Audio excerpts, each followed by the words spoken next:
En verano de 2013, Galicia vivía días tranquilos, hasta que el 21 de septiembre saltó la alarma. Desaparecía Asunta Basterra, una niña de 12 años a la que todos conocían como un ejemplo de alegría e inteligencia. La mañana siguiente hallaron su cuerpo sin vida en una pista forestal de Teo, A Coruña, con signos claros de violencia y sedada con fármacos. Pero había un detalle que cambiaría todo.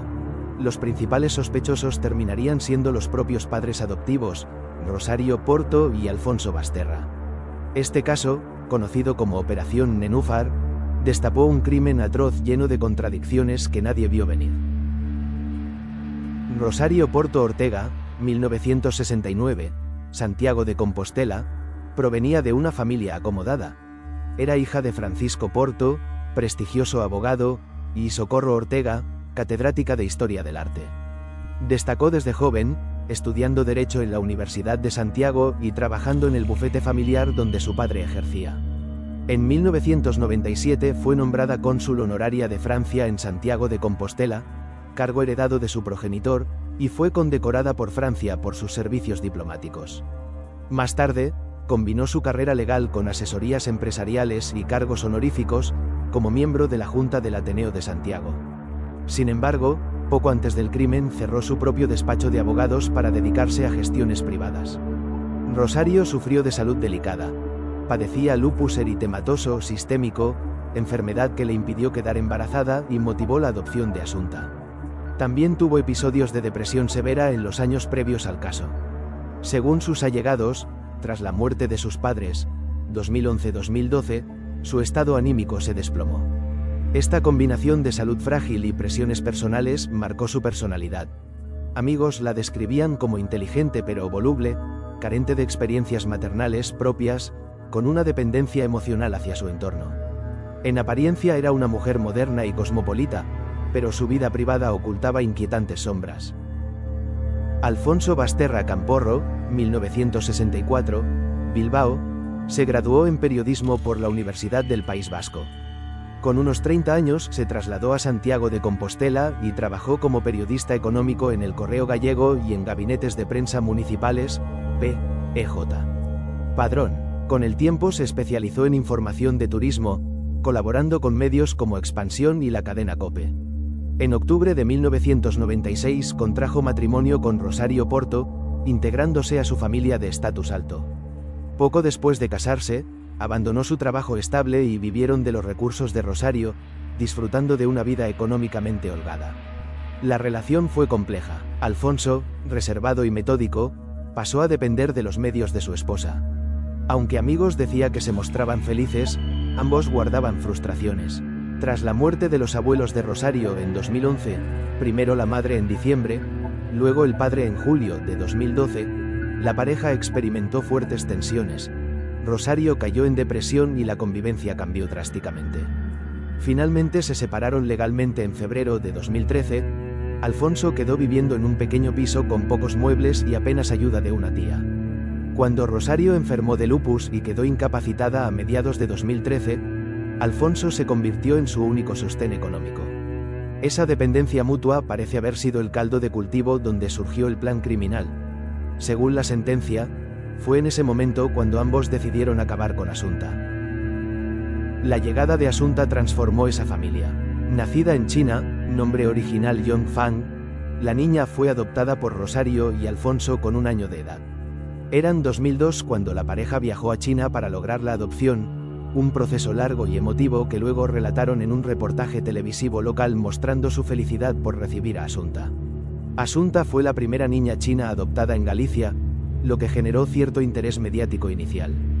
Desde pequeña demostró ser muy responsable y madura para su edad. Sus conocidos la recuerdan, brincando, por las calles de Santiago pero con disciplina, siempre atenta a los estudios. Recibió educación exigente. Asistía a clase diurna, en el prestigioso IES Rosalía de Castro, luego tenía profesores particulares de inglés, piano, violín y danza. Tanto sus padres como sus abuelos cuidaron minuciosamente su desarrollo. Era una niña de altas capacidades, adelantada a un curso en el instituto por su buen rendimiento. El vínculo con Rosario y Alfonso era muy fuerte. La prensa destaca que ambos la adoraban y la llevaban a conciertos de música clásica, mostrándola con orgullo como el centro de su vida. Esta imagen de familia feliz se desmoronaría dramáticamente años después. Hasta mediados de 2012, la familia parecía unida. Sin embargo, la salud de Rosario y la muerte de sus padres alteraron la paz. En 2011 falleció la abuela materna de Asunta y 7 meses después su abuelo, ambos de causas naturales. Poco después Rosario sufrió un intenso bajón físico y de ánimo, según allegados. Ante la situación, Rosario y Alfonso decidieron separarse amistosamente a finales de 2012. Asunta quedó viviendo con su madre, pero continuó viendo a diario al padre, quien se mudó solo a 20 metros de distancia. De hecho, la niña pasaba incluso más tiempo con él tras la separación. El verano de 2013 trajo señales alarmantes. Asunta comenzó a mostrar episodios de somnolencia y debilitación inexplicables. Por ejemplo, el 16 de julio la encontraron en su clase de música muy mareada. Ella susurró a sus profesoras: "Mi madre me quiere matar". Días antes, una profesora privada la había visto confusa y esta relató: "Mis padres me engañan", y que su madre le daba unos polvos blancos que me hacen dormir. El personal docente advirtió también que llegó en varias ocasiones incapaz de tocar el instrumento a causa de un trance. Estos episodios sembraron inquietud en el entorno de Asunta. ¿Eran reacciones reales de la niña o preámbulos del plan criminal? Los padres de Asunta nunca plantearon denuncia por estos sucesos extraños. Rosario calificó a su hija como muy contestataria e insistió en cuidar su imagen, mientras Alfonso repitió que todo respondía a simples casos de salud. El engaño continuó hasta el último día. La aparente normalidad fue solo una pantalla antes del horror. A continuación se detalla la sucesión de hechos clave en los meses y días previos al crimen, según las investigaciones judiciales. 4 a 5 de julio de 2013. Rosario narra a la policía un extraño intento de intrusión. Según ella, olvidó las llaves puestas y un hombre bajo de 1,60 metros de complexión fuerte intentó entrar en la casa por la noche para robar. Al escucharlo gritar a Asunta, lo persiguió, pero el asaltante escapó por la cocina. Este suceso no fue denunciado entonces. 9 y 22 de julio de 2013. Profesores de la escuela de música donde estudiaba Asunta notan que la niña está muy somnolienta e incapaz de concentrarse durante las clases. A ambos días se mencionan síntomas idénticos de confusión y debilidad. 16 de julio del 2013. En la última clase antes de las vacaciones, Asunta llega mareada y débil. Tras la clase, confiesa angustiada a las profesoras que sus padres la estaban engañando y que su madre le da polvos blancos para dormir.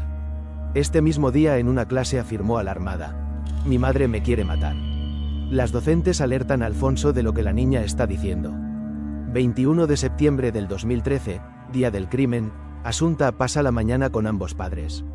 A las 3 de la tarde comen juntos champiñones con albóndigas en el piso de Alfonso. Según la investigación, en esa comida la niña ingiere discretamente una dosis de lorazepam.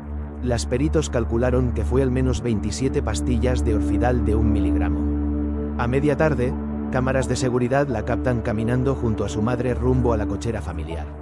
Minutos después, 6 y 20 de la tarde horas, Rosario es grabada conduciendo un coche Mercedes con Asunta a bordo en dirección a Montouto, Teo. Nadie ve regresar a la niña al centro de la ciudad esa noche. 21 de septiembre del 2013, 10 y 31 de la noche. Preocupados, Rosario y Alfonso van juntos a la comisaría central de Santiago y denuncian la desaparición de Asunta. Esta llamada ocurre cuando los investigadores aún no conocen las cámaras de Teo que filmaron la ruta hacia Montouto. 22 de septiembre del 2013, 1 y 30 de la madrugada. Dos jóvenes encuentran el cadáver de Asunta abandonado entre matojos en una pista forestal de una finca en Montouto, Teo. El hallazgo genera un despliegue policial masivo. 23 de septiembre del 2013. Tras incinerarse el cuerpo en el tanatorio de Compostela, Rosario Porto es detenida por la Guardia Civil en la madrugada del 23 de septiembre, acusada de homicidio. 24 de septiembre del 2013. Se detiene también a Alfonso Basterra. Los agentes sospechan de él al descubrir que era quien había comprado para Rosario grandes cantidades de lorazepam en los días previos al crimen. Estos hechos, reconstruidos a partir de cámaras de videovigilancia y testigos, muestran una dinámica planificada y consistente con un acto criminal acordado. Los informes forenses revelaron un crimen brutal y premeditado. La niña, de 12 años, fue sedada con 2 dosis elevadas de benzodiazepinas. Se confirmó que tenía en sangre alrededor de 0,68 microgramos ml de lorazepam, suficiente para afirmar que había tomado al menos 27 pastillas de Orfidal el día de su muerte.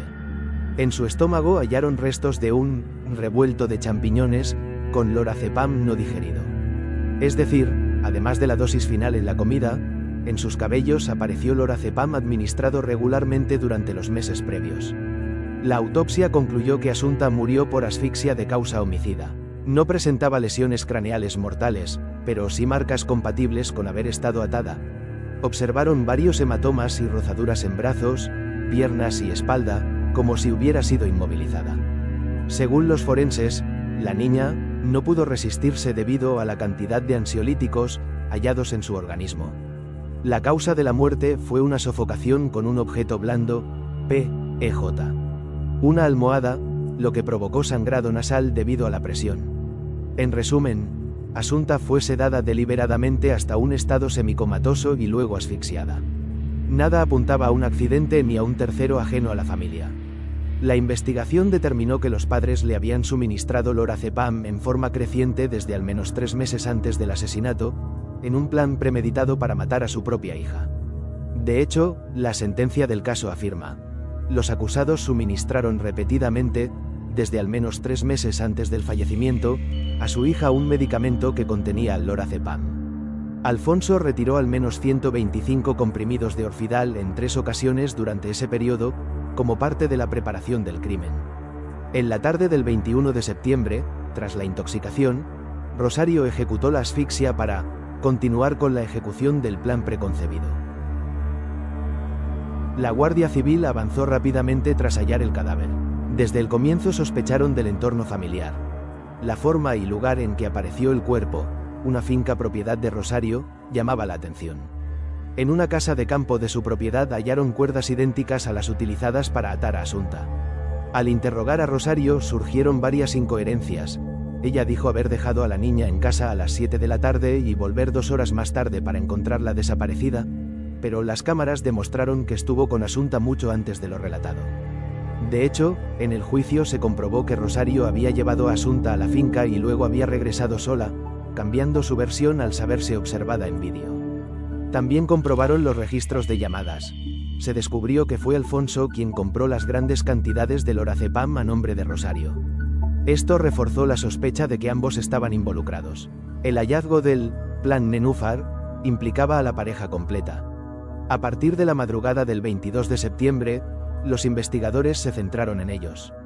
Rosario fue detenida el 23 de septiembre por las contradicciones y evidencia acumulada, y Alfonso al día siguiente tras cotejar la documentación de fármacos.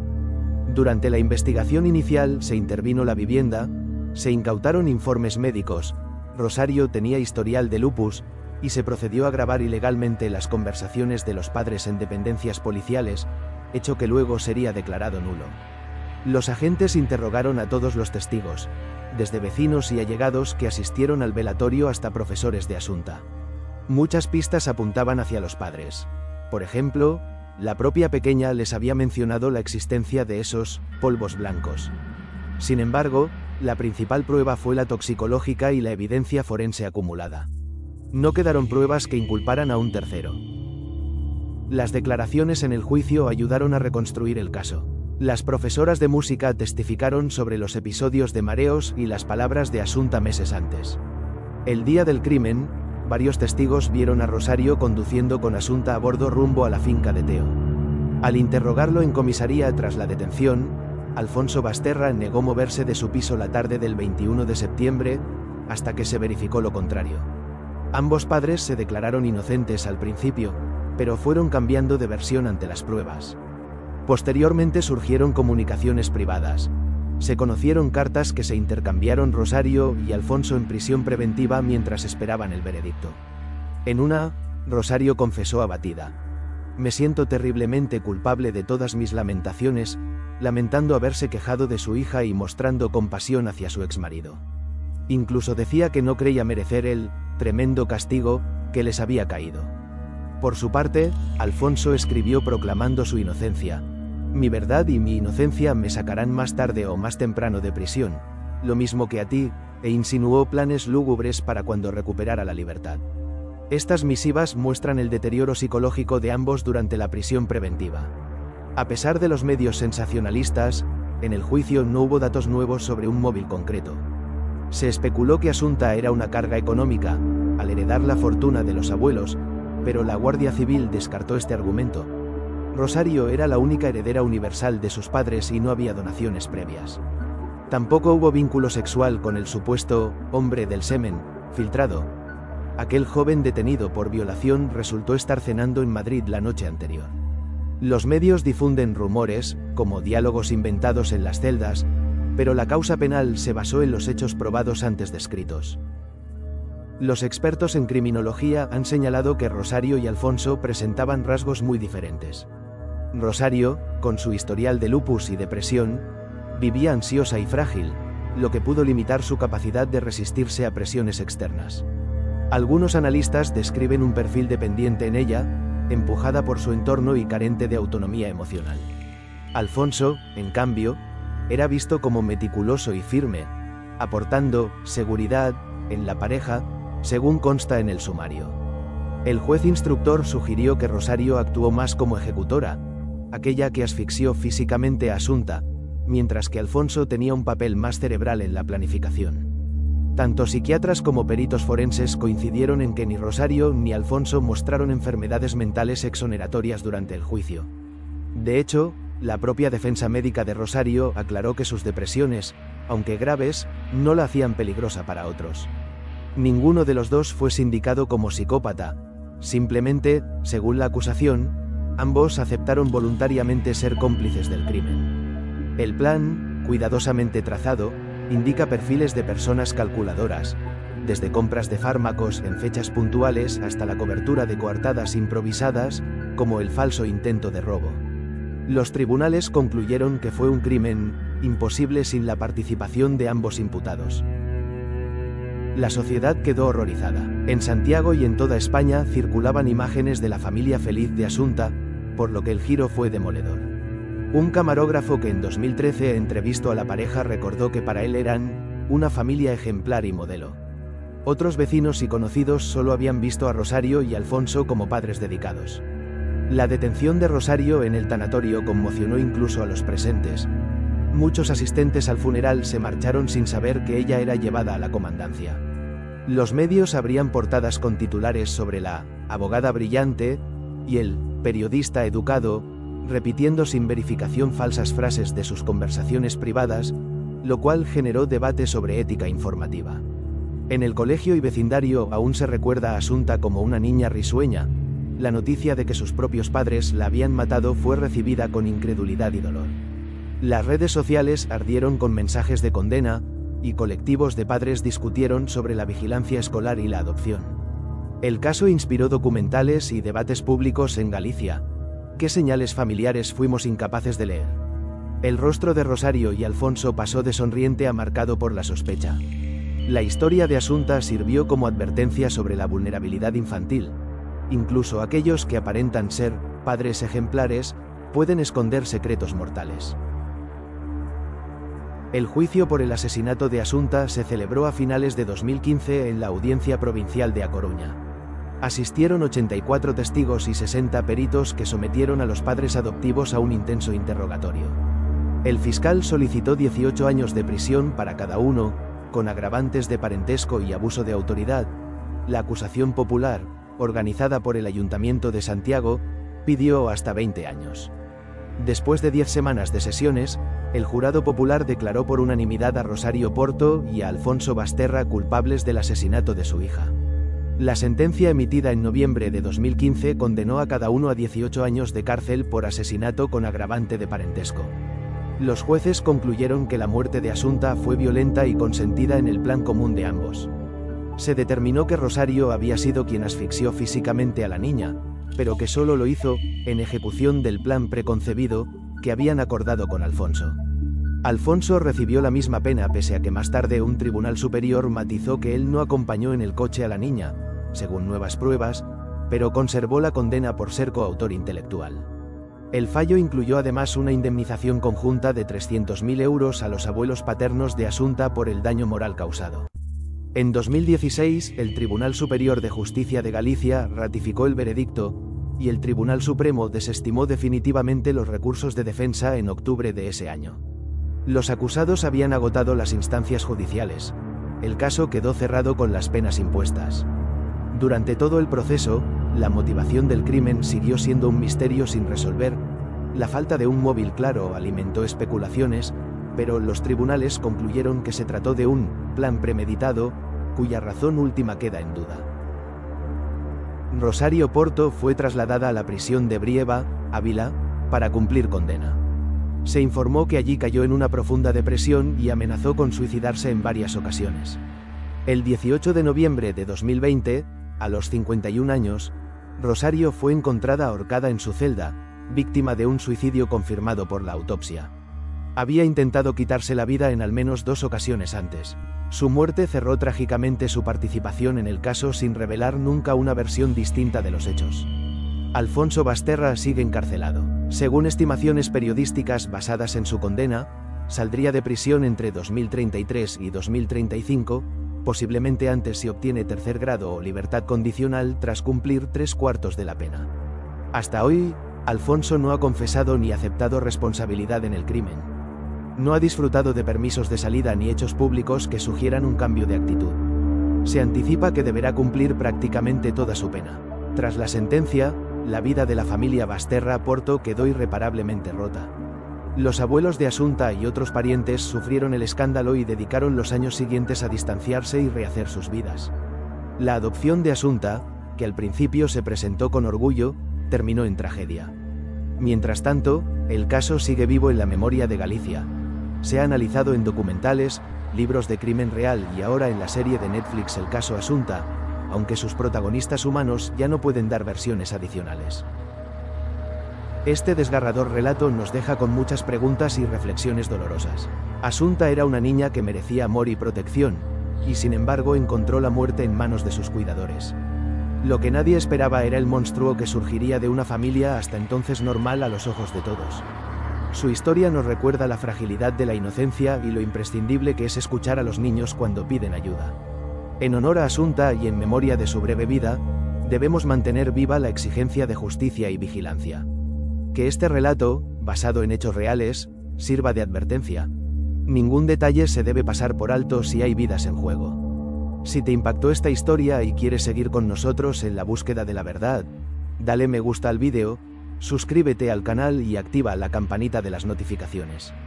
Comparte esta investigación para que la memoria de Asunta nunca se apague, y mantente atento a nuestros próximos vídeos de crímenes reales.